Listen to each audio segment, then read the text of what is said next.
She said, "My husband is a nobody." The words cut through the ballroom like broken glass. I didn't argue. I didn't defend myself.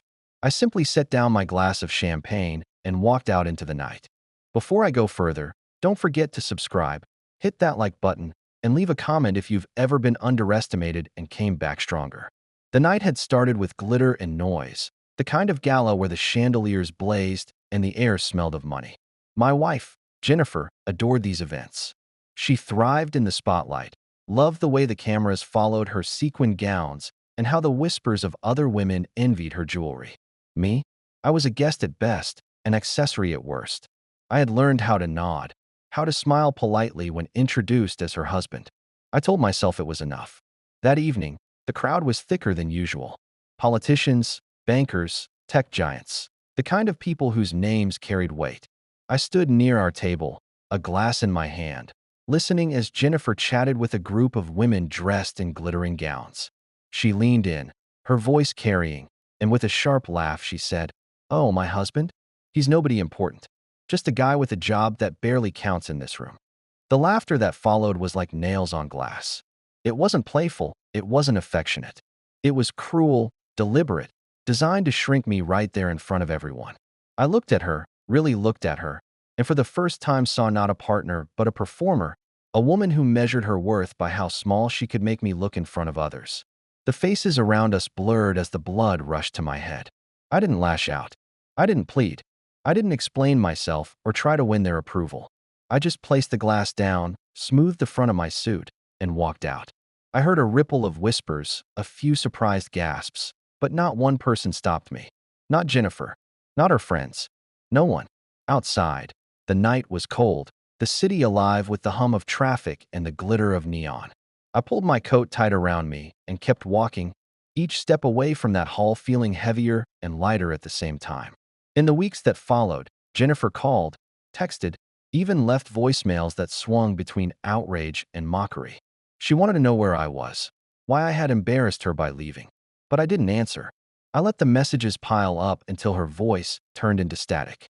Somewhere deep inside, I knew the marriage was already over. It hadn't ended in that ballroom. It had been dying slowly, cut to pieces by every little insult she had dressed up as a joke. That night was just the last straw. The days that followed were strange. I had no plan, no clear direction. I rented a small apartment in a part of the city no one from her world would bother visiting. I worked my job quietly, went home, and stared at the ceiling most nights. But slowly, the silence turned into something else, space. Space to think about who I really was outside of her shadow. For years, I had been walking on eggshells, trying to be enough in her glittering world, shrinking myself to fit the role of her plus one. But in the quiet of that little apartment, I started to ask myself questions I hadn't dared before. Who am I without her? What do I want? And why have I allowed myself to be treated as less than I am? The answers didn't come quickly. They came in fragments, in late-night walks, in conversations with strangers at coffee shops who didn't care about my title or my salary. They came in the long hours at work where I threw myself into projects, where I realized that my skills weren't small, they weren't laughable, they were valuable. The seeds of change had been planted, though I didn't yet know where they would grow. What I did know was that I would never again stand in a room and let someone reduce me to nothing. Not Jennifer. Not anyone. That realization was the beginning, though I didn't yet see the full shape of what it meant.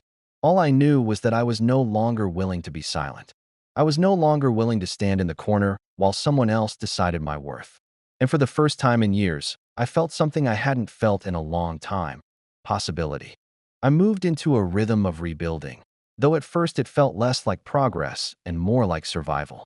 The apartment I had rented was nothing fancy, a second-floor walk-up with thin walls and creaking pipes, but it was mine. Every morning, I woke up to the faint sound of traffic and the smell of coffee from the shop downstairs, and slowly the emptiness stopped feeling like loneliness and started feeling like freedom. I didn't have to perform anymore. I didn't have to put on the mask of the agreeable husband at events where everyone measured their worth by the weight of their wallets. For the first time in years, I could simply exist as myself. At work, I began pushing harder, not for recognition, but because I realized I had been coasting for too long. I stayed late, volunteered for projects others avoided, and soon people started to notice. My boss, a sharp-eyed man named Robert, pulled me aside one afternoon and said, "You've got potential. You've just never used it." Those words stuck with me.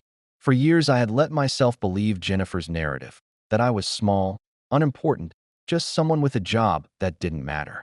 But now I was seeing the truth. The more responsibility I took on, the more doors opened. I studied in the evenings, taking online courses in business and leadership, poring over books I had once ignored. I found myself hungry to learn, hungry to grow. The man who had been dismissed at that gala was gone, piece by piece replaced by someone sharper, stronger, more confident. It wasn't just about work. My body had grown tired from years of stress, from bending under the weight of humiliation, so I forced myself into the gym. At first it was brutal, the weights heavy, the mirror merciless, but with each passing week I saw change. My shoulders squared, my stride lengthened, and the reflection that stared back at me began to resemble someone I could respect. I cut my hair shorter, started dressing not for appearances, but because I liked the way it felt to look sharp. Every small change added up until I realized I no longer blended into the background of my own life. People noticed outside of work, too. I began meeting others in new circles, entrepreneurs, creatives, people who spoke about ideas rather than gossip. I was cautious at first, uncertain of how I fit in, but to my surprise, they valued what I had to say. They listened when I spoke, not because of a title or a connection, but because I had something worth sharing. It was a revelation. One night, at a networking dinner, I found myself seated next to a woman named Claire. She was poised, intelligent, and carried herself with an effortless grace that made everyone lean in when she spoke. She worked closely with executives in the city's largest tech firm, and her insights cut straight to the core of business challenges most people circled around. We talked for hours about ambition, about resilience, about what it meant to be underestimated.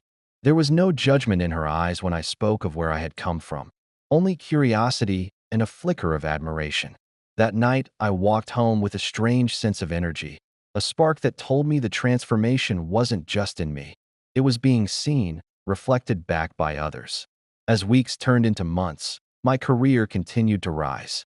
I earned promotions, not because I chased them, but because I had become indispensable.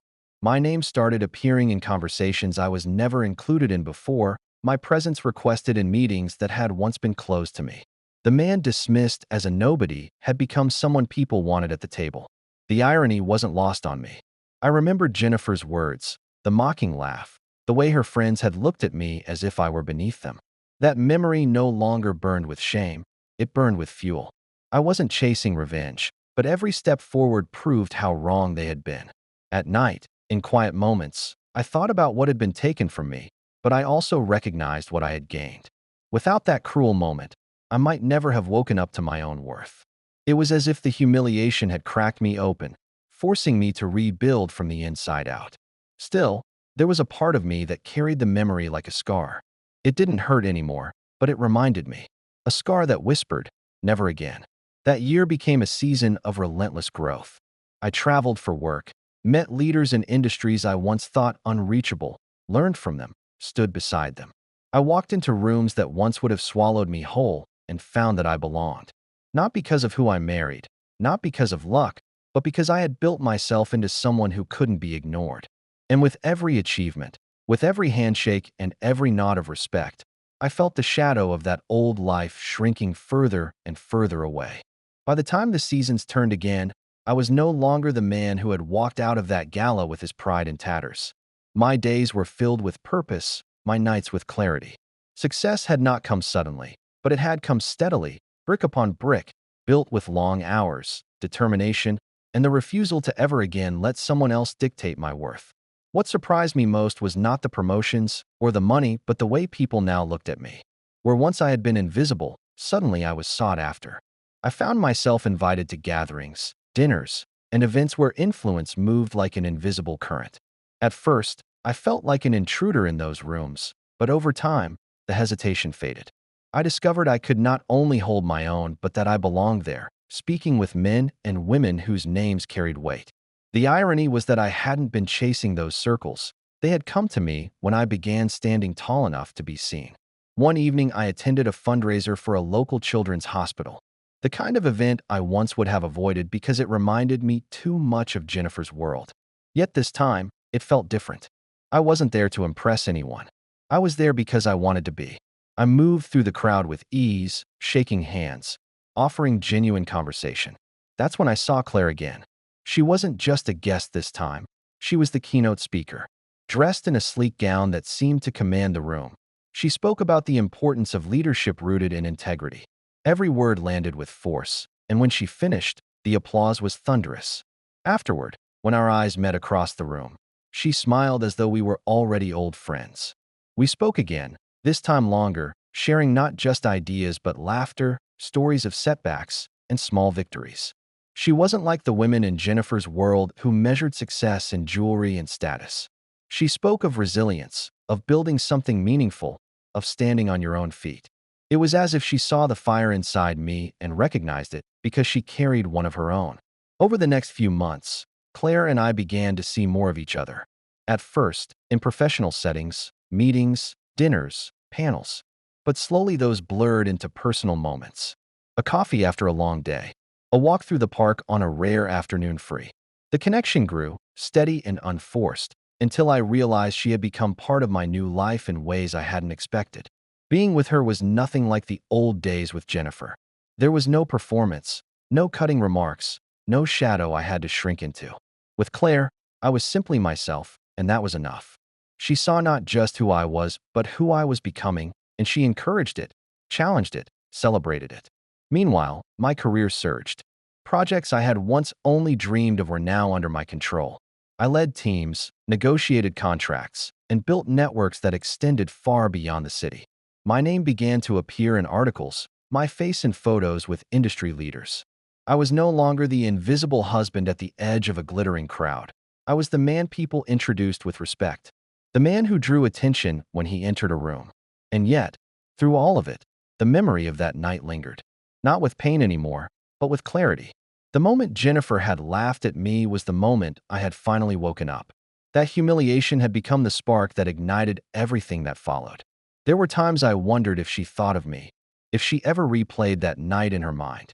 Had she expected me to crawl back, to beg, to apologize for not fitting into her glittering world? Had she told her friends that I had disappeared into obscurity? The thought didn't sting anymore. Instead, it made me smile because I knew the truth. I hadn't disappeared, I had transformed. And someday, inevitably, our worlds would collide again. The city was not big enough, the circles not distant enough to keep us apart forever. That thought didn't fill me with dread anymore. It filled me with something else. Anticipation, maybe. A sense of inevitability. Because when that moment came, when the lights and cameras turned once again, I would not be the man she had mocked. I would be someone she could never reduce with a single cruel laugh. And when I looked in the mirror now, I knew beyond doubt that I was ready for it, whenever it came. The night of the gala returned like a page torn from the past, yet this time the story was different. I arrived not as the accessory clinging to someone else's light, but as a man who had built his own. The venue shimmered just as I remembered, chandeliers scattering golden light across the polished marble floors, champagne flutes sparkling in elegant hands, the air thick with laughter and the sound of an orchestra humming softly in the corner. People moved in waves of satin gowns and tailored suits, faces painted with the same hunger for status I once dreaded. But as I stepped through the doors, all eyes seemed to pause, conversations thinning as if the room had suddenly grown aware that something unexpected had entered.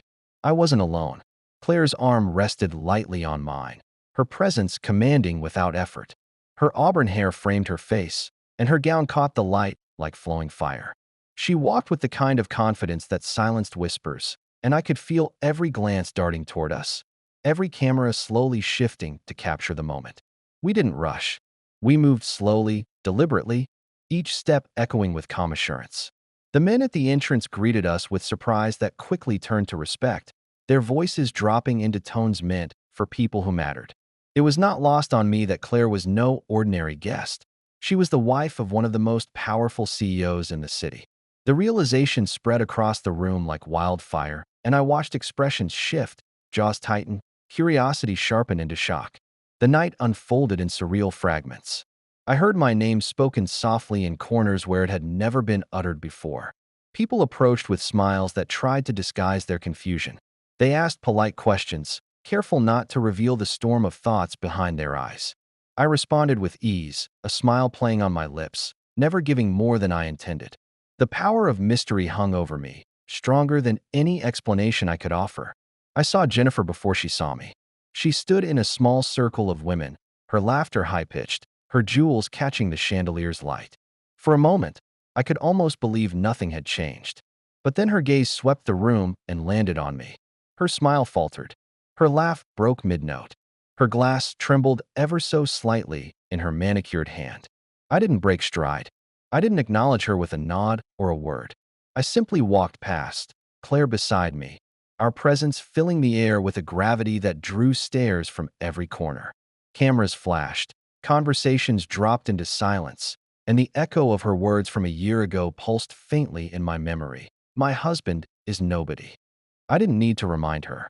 I didn't need to say a thing. The truth was written in every stunned glance, every shutter of a camera capturing me not as a shadow, but as a center point. The man who once left humiliated had returned, not to explain, not to avenge, but to exist in full view. That was enough. Jennifer's lips pressed together, her face frozen in a mask of composure that couldn't quite hold. Her friends shifted uneasily, some stealing glances at me, others at her, as if waiting for a cue on how to react. But I gave them nothing. No words, no anger, no satisfaction of seeing me strike back. I let silence be the loudest answer. The rest of the evening flowed like a dream. Claire introduced me to leaders I had only read about a year ago, men and women who spoke with me as equals, who asked my opinions with genuine interest. The spotlight no longer belonged to Jennifer, no longer belonged to those who had measured their worth by mocking others. It belonged to me, not because I demanded it, but because I had grown into someone who carried it naturally. By the time the night drew to a close, the whispers had shifted. No longer was I nobody.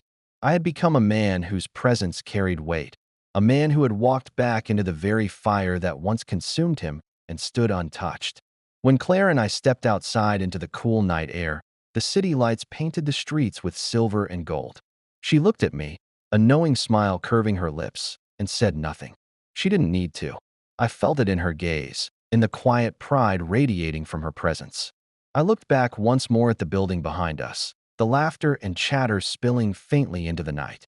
But there was no anger left in me, no longing, no unfinished wound. Only peace. I had walked out a year ago in silence, broken but determined. Tonight, I walked away again, not broken, not bitter, but whole. If you followed this story until now, I want to thank you. Life has a way of turning humiliation into fuel, of transforming endings into beginnings. If you've ever been dismissed, underestimated, or mocked for not being enough, remember this. Your silence, your growth, your transformation will speak louder than any words ever could. Don't forget to subscribe, hit the like button, and leave a comment. Tell me about the moment you chose to walk away and how you came back stronger. Your story deserves to be heard.